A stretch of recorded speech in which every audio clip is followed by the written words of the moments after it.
खबरों की शुरुआत एक बड़ी खबर के साथ कर रहे हैं। भोपाल से खबर है, शिवराज सरकार ने किया है गौ कैबिनेट का गठन। बड़ी जानकारी आपको दे दें तो शिवराज सरकार ने किया है गौ कैबिनेट का गठन। सीएम शिवराज ने ट्वीट करके इसका ऐलान किया है। 6 विभागों को मिलाकर बनेगी गौ कैबिनेट और 22 नवंबर को गोपाष्टमी के मौके पर होगी गौ कैबिनेट की पहली बैठक। आगरमालवा के सालरिया गौ अभ्यारण्य में होगी पहली बैठक। ये जानकारी आपको दे दें, गायों के संरक्षण, उनकी देखरेख के लिए ये पहल की गई है। तो गौ कैबिनेट का गठन किया गया है। शिवराज सरकार ने किया है इसका गठन और सीएम शिवराज सिंह ने ट्वीट करके इसका ऐलान कर दिया। जानकारी दी है प्रदेश की जनता को कि 6 विभागों को मिलाकर बनेगी गौ कैबिनेट और 22 नवंबर को गोपाष्टमी के मौके पर जो है इसको लेकर पहली बैठक होगी। तो गौ कैबिनेट की पहली बैठक होगी 22 नवंबर को, क्योंकि उस दिन गोपाष्टमी है। और कैबिनेट की पहली बैठक जो है आगरमालवा के सालरिया गौ अभ्यारण्य में होगी पहली बैठक। तो तैयारी इसके लिए पूरी कर ली गई है सरकार की ओर से और ये ऐलान किया गया है कि गौ कैबिनेट की बैठक का गठन हो गया है। गौ कैबिनेट का, जिसके लिए बैठक पहली होगी। शिवराज सरकार ने किया है गौ कैबिनेट का गठन और सीएम शिवराज ने ट्वीट करके प्रदेश की जनता को इसकी जानकारी दी है कि 6 विभागों को मिलाकर एक गौ कैबिनेट बनेगी। अलग अलग 6 विभाग से जुड़े हुए लोग इसमें होंगे। 22 नवंबर को गोपाष्टमी के मौके पर ये पहली बैठक होगी। संदीप भमरकर हमारे साथ जुड़ चुके हैं, जी मीडिया संवाददाता। संदीप, गौ कैबिनेट का गठन किया गया है, ट्वीट जानकारी दी सीएम ने। बिल्कुल, और जैसा कि मुख्यमंत्री शिवराज सिंह चौहान पिछले दिनों कह रहे थे और बातें कर रहे थे कि गौ सेवा के लिए वो नए काम शुरू करने वाले हैं, तो उसको देखते हुए एक बड़ा फैसला है और गौ कैबिनेट गठित कर ली गई है। और इसमें जो 6 विभाग हैं वो भी डिसाइड कर लिए गए हैं। पशुपालन विभाग, वन विभाग, पंचायत एवं ग्रामीण विकास विभाग, राजस्व, गृह और किसान कल्याण विभाग, इन सभी डिपार्टमेंट्स को एक साथ में मिलाकर ये कैबिनेट होगी। ये लगभग वैसी ही कैबिनेट है जैसे इससे पहले कृषि कैबिनेट और पर्यटन कैबिनेट गठित कर चुके हैं मुख्यमंत्री शिवराज सिंह चौहान। और उसके बाद में अब ये गौ कैबिनेट है। पहली बैठक भी तय कर ली गई है। ये आगरमालवा में जो गौ अभ्यारण्य है, यहाँ पर यह बैठक होगी 22 नवंबर को। और इन सभी डिपार्टमेंट के मिनिस्टर्स यहाँ पर इकट्ठा होकर ये तय करेंगे कि मध्य प्रदेश में गौ सेवा के क्षेत्र में किस तरह से काम किया जाना है। हमने देखा है कि आत्मनिर्भर मध्य प्रदेश अभियान जो मुख्यमंत्री ने छेड़ा है उसमें इस बात का उल्लेख है। तो संभव ये है कि गौ सेवा के जरिए, गौ रक्षा के जरिए, गायों से जुड़ी गतिविधियों के जरिए ग्रामीण सेक्टर में आर्थिक गतिविधियां बढ़ाई जा सकती है। इसको रोजगार से जोड़ा जा सकता है। 6 विभागों को मिलेगा, यानी कि उसको मिलाकर जो है ये कैबिनेट बनने जा रही है। यानी कि एक के साथ दूसरा विभाग, फिर तीसरा विभाग कॉम्बिनेशन के साथ, यानी कोऑर्डिनेशन के साथ विशेषकर जो है काम करेगा। अगर हमें गाय की गोबर की आवश्यकता है तो वो खाद बन जाए, खेती के लिए काम हो जाए, इन तमाम चीजों पर भी विचार होगा फिर। तो देखिए, बिल्कुल, ये जो इसमें जो 6 विभाग जो जोड़े गए हैं इसमें, कि सभी ये बता रहे हैं कि कैबिनेट की मंशा क्या हो सकती है। पशुपालन विभाग ऑलरेडी है, यानी गौ रक्षा के क्षेत्र में काम करेगा। वन विभाग इसमें जोड़ा गया है, यानी जंगलों में क्या क्या गतिविधियां की जा सकती हैं। वन विभाग ऐसे जंगली क्षेत्र जो उजाड़ है उन जंगलों में क्या गौ अभ्यारण्य जैसी कोई गतिविधियां चलाई जा सकती हैं, या फिर जो गौशाला है वो की जा सकती हैं। पंचायत एवं ग्रामीण विकास, यानी गांवों को सीधे सीधे जोड़ा जा रहा है। राजस्व विभाग, यानी जमीनों की अगर जरूरत पड़ेगी गौ अभ्यारण्य के लिए या गौशालाओं के लिए तो वो दिया जाएगा। इसमें होम मिनिस्ट्री और किसान कल्याण विभाग, यानी किसान कल्याण विभाग को भी जोड़ा है। और गृह विभाग के जरिए भी इसमें काम किए जाएंगे, यानी पुलिस या जो कलेक्टर्स हैं, एसपीज हैं, उनका भी इस्तेमाल इसमें किया जाएगा। तो एक बृहद योजना लगती है मुख्यमंत्री शिवराज सिंह चौहान की, जिसमें आम लोगों को रोजगार से जोड़ा जा सके। मसलन जो गोबर से अगर कोई उत्पाद किए जा सकते हैं, गौमूत्र के जो उत्पाद हैं उनका इस्तेमाल किया जा सकता है। गौशालाओं को रोजगार से जोड़ा जा सकता है। ये जो ऑर्गेनिक खेती होती है इसमें गोबर का इस्तेमाल करके जो उर्वरक बनाई तैयार की जाती है उसमें रोजगार का इस्तेमाल किया जा सकता है। तो सारे डिपार्टमेंट सब मिलके रोजगार के लिए काम करेंगे, ऐसा उम्मीद लगती है। बिल्कुल संदीप, एक चीज और है, जो अब जितने भी गौ पालक हैं, जितने भी गौशालाएं हैं, उनको भी लाभ होगा।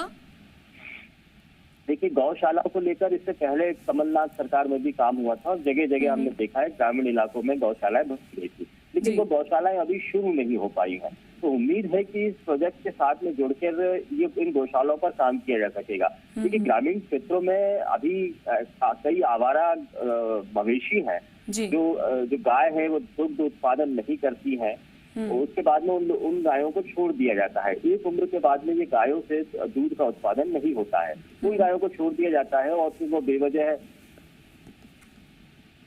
बिल्कुल बेवजह जो है फिर सड़कों पर घूमती हैं और अक्सर जो है इसको लेकर सवाल भी खड़े होते हैं। संदीप, जो 22 नवंबर को गोपाष्टमी के मौके पर बैठक होगी, कब ये बैठक होगी, कितने बजे होगी, कौन कौन, हालांकि 6 विभाग बताए जा रहे हैं, क्या सभी विभाग के वहां पर जो मंत्री हैं या जो अधिकारी हैं वो वहां पर बैठे रहेंगे? चलिए, इस बीच जो है शायद संपर्क हमारा टूट गया संदीप से। तमाम जानकारी देते हुए नजर आए हैं संदीप। आगर मालवा के सालरिया में ये पहली बैठक होगी गौ अभ्यारण्य को लेकर। 22 नवंबर इसकी तारीख तय की गई है क्योंकि उस दिन गोपाष्टमी है, तो इससे बेहतर मौका और हो नहीं सकता। तो सीएम शिवराज ने प्रदेश के वासियों के लिए ये खबर सामने दी है ट्वीट के जरिए कि आप देखिए, हम गौ कैबिनेट बनाने जा रहे हैं, जिसकी ये पहली बैठक भी हमने तय कर ली है कि कब ये पहली बैठक होगी। 22 नवंबर को ये बैठक होगी। 6 विभागों को मिलाकर ये कैबिनेट बन रही है, तो आप समझ सकते हैं इसमें गृह विभाग होगा, सिंचाई विभाग होगा और पशुपालन का विभाग होगा। ऐसे जुड़े हुए कई विभाग होंगे जो कि एक दूसरे के साथ सामंजस्य बनाते हुए जो है आर्थिक गतिविधियां कैसे तेज हों, आम जो जनमानस है उनको रोजगार ज्यादा कैसे मिल जाए और गायों का संवर्धन कैसे हो जाए, ये भी एक बहुत महत्वपूर्ण रहता है। अब भी संदीप एक बार फिर से हमारे साथ जुड़ चुके हैं। संदीप, जो 22 नवंबर को होनी है बैठक, कब होगी? क्या 6 के 6 विभागों के जो मंत्री हैं, ऑफिसर्स हैं, वो बैठेंगे, उस दौरान मौजूद रहेंगे, यानी कि एक बड़ी हाई लेवल मीटिंग समझिए? ये देखिए, बिल्कुल वैसी ही मीटिंग समझेंगे इसको जैसे कैबिनेट मीटिंग होती है जिसमें बड़े फैसले होते हैं। कैबिनेट में मीटिंग का दर्जा जैसे ही दिया जाता है तो उसमें संवैधानिक स्थितियां स्पष्ट हो जाती है, यानी एक प्राधिकृत समिति इसको कही जाती है जिसके पास सारे अधिकार होते हैं और जो किसी भी तरह के फैसले लेते हैं।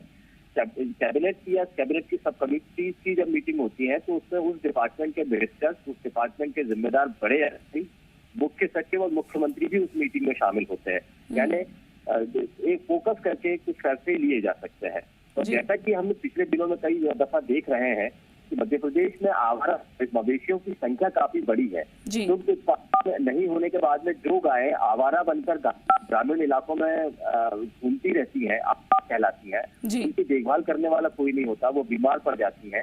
और तो उन गायों के लिए गौशालाएं बना और उनके गोबर से, उनके गौमूत्र से या उनके अन्य चीजों से किस तरह से रोजगार में इस्तेमाल किया जा सके, क्योंकि वो गायें हैं, आवारा हो चुकी हैं, उनकी कोई देखभाल नहीं हो रही और अब वो ग्रामीण इलाकों में लोगों के लिए मुसीबत बन जाती है। कभी खेतों में चली जाती है झुंड बनाकर, तो फसलों को नुकसान होता है, कभी फसलें चर लेती है, सड़कों पर इकट्ठा हो जाती है, तो ग्रामीण इलाकों में एक्सीडेंट्स बहुत ज्यादा होते हैं। तो इन सारी समस्याओं का निजात भी मिलेगा, गाय एक जगह भी रह पाएंगी और उससे रोजगार भी जनरेट हो पाएगा। हितेश वाजपेयी जी हमारे साथ जुड़ चुके हैं बीजेपी की ओर से, हम उनसे भी बात कर लेते हैं।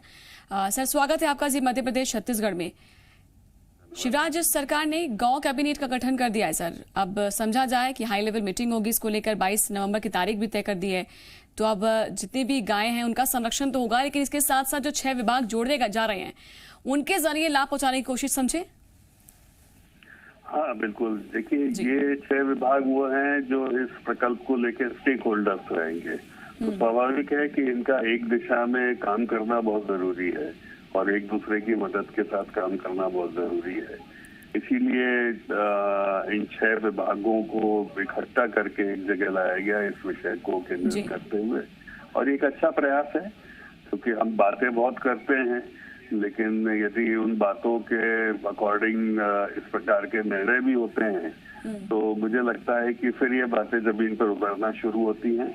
और हम सब जानते हैं कि मानव सभ्यता में गाय का बहुत बड़ा महत्व है, चाहे हम उसका सोशल एस्पेक्ट लें, इकोनॉमिक एस्पेक्ट लें या किसी भी तरीके से उसको देखने का प्रयास करें। ग्रामीण इकोनॉमी में खास तौर से गायों की सीधी कैश की भूमिका है। मतलब गाय का दूध हम मान सकते हैं एकमात्र ऐसी क्रॉप है जो किसी भी किसान को रोज का कैश देती है और बिना फेल हुए देती है। तो मैं इस कदम को ग्रामीण इकोनॉमी को मजबूत करने की दिशा में एक मजबूत कदम मानता हूँ और उम्मीद करता हूं कि जो रूरल इकोनॉमी है और जो छोटे मझोले किसान हैं उनको बहुत बड़ी मात्रा में इससे सीधे लाभ पहुंचेगा, इसके निर्णयों से लाभ पहुंचेगा। जी, लेकिन अभी जो गाय हैं आवारा घूमते हैं या फिर इनको छोड़ दिया जाता है गौ पालकों की ओर से, गौशालाओं की जो स्थिति है, क्या ये सभी अब बेहतर हो पाएंगे? इस पर भी अब विचार होगा? देखिए, ये एक मेरा मानना है बहुत छोटा हिस्सा है। जी जी। तो हम लोग शहरों में रहते हैं तो स्वाभाविक है कि हम अपने आसपास ही गाँव को देखते हैं, लेकिन 90% से अधिक गाय जो हैं वो ग्रामीण परिवेश में लोगों के परिवार का हम कह सकते हैं कि वो परिवार पालती है, मतलब उस परिवार के लिए कमाने का काम करती हैं। तो मुझे लगता है कि हम उनकी मदद कर पाएंगे इसके माध्यम से एकीकृत बजट, एकीकृत प्रयास के दृष्टि से, तो ये एक बहुत बड़ा काम होगा। छत्तीसगढ़ में भी इस दिशा में कुछ करने का प्रयास किया है, लेकिन जब अलग अलग विभाग अलग अलग इस काम को करते हैं तो उतने परिणाम नहीं मिलते हैं। बट इस बार संबंधित यदि सारे विभाग मिलकर अपने डिविडेंड्स को एक जगह डालते हैं तो एक बड़ा परिवर्तन हमको देखने को मिलता है। मैं आपके पास ग्रामीण इकोनॉमी की दृष्टि से इसको बड़ा कदम मानता हूं। ठीक है, मैं आपके पास आती हूँ। जेपी धनोपिया जी हमारे साथ जुड़ चुके हैं कांग्रेस की ओर से, हम उनसे भी बात कर लेते हैं। सर, स्वागत है आपका जी मध्य प्रदेश छत्तीसगढ़ में। शिवराज सरकार ने सर फैसला लिया है गौ कैबिनेट का गठन करने का। 22 नवंबर को इसकी पहली मीटिंग भी होगी, बैठक होगी, क्या कहेंगे इस पर? अच्छा, स्वागत योग कदम है। अगर आदरणीय शिवराज सिंह चौहान गौ माता के बारे में कोई अच्छी बात सोच रहे हैं, स्वागत योग है। लेकिन ये सिर्फ बात है कागजी कार्रवाई होती है। कागजी कार्रवाई इसलिए होती है, इससे पहले भी कितनी बार बहुत सी चीजें हुई हैं, गो, गाय और गोबर, इन सबको लेकर उन्होंने कितनी बार सोमा भारती से लेकर आज तक सारे लोग करते रहे, लेकिन हुआ कुछ नहीं है। क्योंकि कमलनाथ जी ने पूरे प्रदेश के अंदर 3000 गौशालाओं की स्थापना करने का निर्णय लिया था, उसके कारण अभी छवि को ठीक करने के लिए कर रहे हैं। क्योंकि मध्य प्रदेश में गौ माता के लिए कभी भी उन्होंने स्थान नहीं दिया है। आज भी सड़कों पर देखिए कितने गाय बैठी रहती है, किस तरह एक्सीडेंट की शिकार होती है। तो अभी सब चीजें तय विभाग मिलाकर गो कैबिनेट बना रहे हैं, तो सब योग है, लेकिन कुछ करें उसके अंदर मेरा से भी कहना है। तो कागजी कार्रवाई करने से कुछ होगा नहीं। और शिवराज सिंह चौहान दिखावा ज्यादा करते हैं, घोषणा ज्यादा करते हैं, इस बात के लिए बहुत प्रसिद्ध है वो। अगर कोई निर्णय ठोस आएगा और सकारात्मक परिणाम आएंगे तो अच्छी बात, स्वागत होगी। नहीं तो अब तो बैठक होने जा रही है ना, तो बैठक पहली बार होगी तो उसमें निर्णय होंगे, फिर कुछ सोचा जा सकता है। जी, बैठक क्या होती है? बैठक रोज करते हैं ये लोग। बैठक करने से बैठक से क्या होता है? बैठक के बाद यह है कि कितने निर्णय लिए हैं मध्य प्रदेश में आदरणीय शिवराज सिंह चौहान की सरकार में। रोज घोषणाएं होती है, रोज एक नए कानून की बात, रोज एक मीटिंग की बात, रोज एक विभाग की बात। इससे पहले एक आनंद मंत्रालय बनाया था, आनंद विभाग, कहाँ गया वो आनंद विभाग भाई? पूछिए इन लोगों से। ये सब घोषणाएं करके दिखावा करते हैं। मैं कहता हूँ कि सकारात्मक काम करें और पब्लिसिटी न करने बजाय काम करके दिखाएं जनता को, तो शायद स्वागत योग रहेगा। ठीक है, प्रेम सिंह पटेल जी हमारे साथ जुड़ चुके हैं, पशुपालन मंत्री, हम उनसे सीधे बात करते हैं। सर, स्वागत है आपका जी मध्य प्रदेश छत्तीसगढ़ में। ये जो फैसला सामने आया है शिवराज सरकार की ओर से गौ कैबिनेट गठन को लेकर, इस पर क्या कुछ समझा जाए? क्योंकि बैठक होनी है 22 तारीख को, क्या तैयारी इसको लेकर समझे और कैसे लाभ पहुंचाने की कोशिश हो सकती है? प्रेम सिंह पटेल जी, आप तक आवाज पहुंच रही है मेरी? शायद संपर्क जो है उनसे नहीं जुड़ पाया है। हितेश वाजपेयी जी हमारे साथ बने हुए। हितेश वाजपेयी जी, जेपी धनोपिया जी कह रहे हैं कि आप जो घोषणा है वो ज्यादा करते हैं, लेकिन हकीकत में कितना वो उतरेगा वो दिख रहा होगा। जी, मैं इस बात से कई बार जी न्यूज के माध्यम से रख चुका हूँ कि आज जब हम ये बात कर रहे हैं जी, तो 1,76,000 लोगों को घर की चाबियां मिल चुकी हैं। ये कमलनाथ जी नहीं कर पाए। हम जब बात कर रहे हैं तब बीपीएल सूची से इतर जाकर 37 लाख परिवारों को आज अन्न मिल रहा है, 5% मिल चुकी हैं। ये कमलनाथ जी नहीं कर पाए। आज जब हम और आप बात कर रहे हैं तो मेधावी छात्र योजनाओं के तहत छात्रवृत्ति जो कमलनाथ जी ने बंद कर दी थी वो पुनः स्थापित हो चुकी है। बच्चों को लैपटॉप वितरण हो चुका है। ये कमलनाथ जी नहीं कर पाए। आज जब हम बातचीत कर रहे हैं तो रेहड़ी पटरी वाले लगभग 20,000 से अधिक लोगों को 10,000 रुपए का कोलेट्रल फ्री और इंटरेस्ट फ्री लोन मिल चुका है। और उसमें से कई लोगों ने भुगतान शुरू कर दिया है जो अपने बिजनेस में उसका उपयोग कर रहे हैं, और ये बिना किसी उसके सीधा आरटीजीएस हुआ है।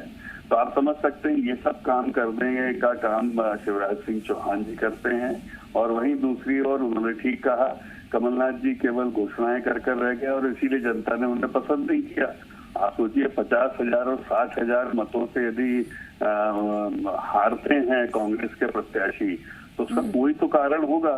उसका कारण केवल ये तो नहीं माना जा सकता कि उपचुनाव या बाकी है। उसका एक बहुत बड़ा कारण है कि शिवराज सिंह चौहान और कमलनाथ जी में एक बड़ा डिफरेंस है। शिवराज जी डिलीवरेबल के लिए जाने जाते हैं, तो डिलीवरेबल के लिए साथ बैठना तो पड़ता है। केवल प्रमाण पत्र बांटने से लोग संतुष्ट नहीं होते। जी, जेपी धनोपिया जी कुछ जवाब देंगे इस पर, क्योंकि आपके बहुत से काम कह रहे हैं हमने किए हैं और अब जी ये जो बात जिसकी कर रहे हैं ना, ये सब आम जनता की हित की बात कहीं पे भी नहीं है। कमलनाथ जी ने 100 रुपए में सोलर बिजली की थी गरीबों के घर में। कभी भी साधारण व्यक्ति मध्यम परिवार के लोगों का बिल आता था 500, 400, 600, इनका 20,000, 10,000, 15,000। कमलनाथ जी ने लोगों ने कर्जे माफ किए थे। डॉक्टर साहब मैं बीच में नहीं बोला, प्लीज थोड़ा धैर्य सुनिए आप। मैं केवल ये पूछ रहा हूँ कि यदि लोगों को लाभ मिला है तो लोग आपको मना क्यों करते हैं? लोगों ने कुछ नहीं किया। गौशाला बनाई थी आपने, गौशाला से पहले बनाई कोई? आज आपने कहा हमने लोग दे दिया। 2,25,000 लोगों के लिए मकानों की बात थी। आज दरवाजे दिखते हैं, ईद की दीवार दिखती है, मकान नाम की चीज नहीं होती है। लोगों को 3,000 गौशालाएं दिखाई दी। जहाँ तक आप परिणाम की बात कर रहे हैं 50,000 की, ईवीएम माता की मेहरबानी है आपकी। लेकिन जेपी धनोपिया जी आप देखिए ना, अब नए सिरे से काम किया जा रहा है तो थोड़ा भरोसा कर लेना चाहिए या नहीं? नए सिरे से काम करने की बात हो रही है ना। अगर आप कह रहे हैं कि पहले नहीं किया, अब करने के लिए बोल रहे हैं। मान जाऊंगा आपके लिए। जी जी, ये लोग सिर्फ घोषणा करते हैं। अगर मत पत्र से चुनाव कराना है, इनकी चीजें मानना पड़ जाएगी। ये 50,000 जीतने की बात करते हैं, 5,000 से नहीं जीत पाएंगे आए तो सही। लेकिन बेईमानी भ्रष्टाचार भारतीय जनता पार्टी की तरफ से मूल चित्र बन चुका है और उसी कारण ये एन के प्रकार सत्ता हटाने वाले लोग हैं, सत्ता पर डकैती डालने वाले लोग हैं। भारतीय जनता पार्टी का एक बात उद्देश्य है, सत्ता आपके कब्जे में रखो, सब कुछ ठीक ठाक चलेगा। ये वही लोग हैं। इन्होंने मध्य प्रदेश की तरफ क्या दिया है? वही महिलाओं पर अत्याचार बढ़ गए, वही माफियाओं का सरगना बढ़ चुके हैं। लेकिन फिर भी प्रदेश की जनता ने उनको ही चुन लिया सर। अगर हम इस मुद्दे पे जाएंगे तो फिर से बैक जाना पड़ेगा, तमाम चीजों को हमें खगालना पड़ेगा। हम इस मुद्दे पे बात कर रहे हैं जी। 50,000 जीत रहे हैं, हमने ये कर दिया है। तो मैं बताना चाहता हूँ आदरणीय कमलनाथ जी ने 15 महीने जितना काम किया है, भारतीय जनता पार्टी 15 साल में नहीं कर पाई। वो बात दूसरे के चुनाव परिणाम उपचुनावों के जो है मैनेज किए हुए थे, वो ईवीएम की मेहरबानी से 50,000 से जीते हैं, वरना बाकी कांग्रेस के लोगों को जिताया है। लेकिन पहले बैठक तो होने दीजिए, बैठक के बाद आप देखिए ना कि कुछ होता है नहीं होता, तब सवाल खड़े कीजिए। एक बात है ढाक के 3 पास, इनके पास जो कुछ नहीं है। बैठक करेंगे, रिकॉर्ड बना लेंगे, कानूनी का जवाब फैला देंगे। चलिए ठीक है, अब देखने वाली बात होगी। शुक्रिया आपका जेपी।